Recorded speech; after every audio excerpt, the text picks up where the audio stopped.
மற்றும் ஒரு அண்மை செய்தியை பார்த்து வருகிறோம். நீலகிரி மருத்துவக் கல்லூரி மருத்துவமனையில் முதலமைச்சர் மு.க.ஸ்டாலின் ஆய்வு மேற்கொண்டு வருகிறார். முழுமையான விவரங்களோடு இணைகிறார் எமது செய்தியாளர் அனீஷ். அவரிடம் பேசலாம். வணக்கம் அனீஷ், இந்த ஆய்வு எது தொடர்பானது? விவரங்கள். வணக்கம் பரிதா. நீலகிரி மாவட்டத்தில் பல்வேறு நிகழ்ச்சிகளில் கலந்து கொள்வதற்காக தமிழக முதலமைச்சர் மு.க.ஸ்டாலின் அவர்கள் உதகை வந்துள்ளார்.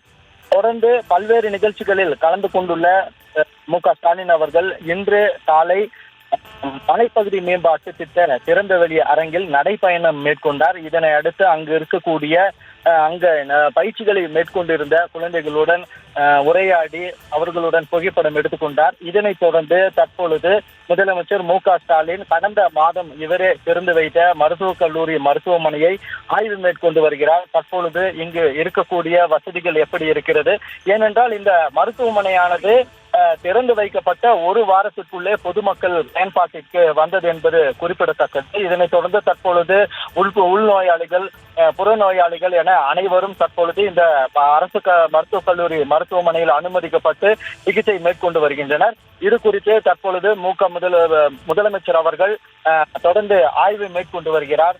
இங்கு இருக்கக்கூடிய வசதிகளில் ஏதேனும் குறைபாடு உள்ளதா, இங்க இருக்கக்கூடிய குடிநீர் அனைத்தும் சரியாக கிடைக்கிறதா, உள்ளே இருக்கக்கூடிய நோயாளிகளுக்கு சரிவர சிகிச்சை அளிக்கப்படுகிறதா என்பது குறித்து பல்வேறு ஆய்வுகளை மேற்கொண்டு வருகிறார். மேலும் இந்த மருத்துவக் கல்லூரி மருத்துவமனை என்பது மிகவும் சிறப்பு வாய்ந்த ஒரு மருத்துவமனை என்பதால் இங்கே இருந்து படிக்கக்கூடிய கல்லூரி, அதாவது டாக்டர்களாக படிக்கக்கூடிய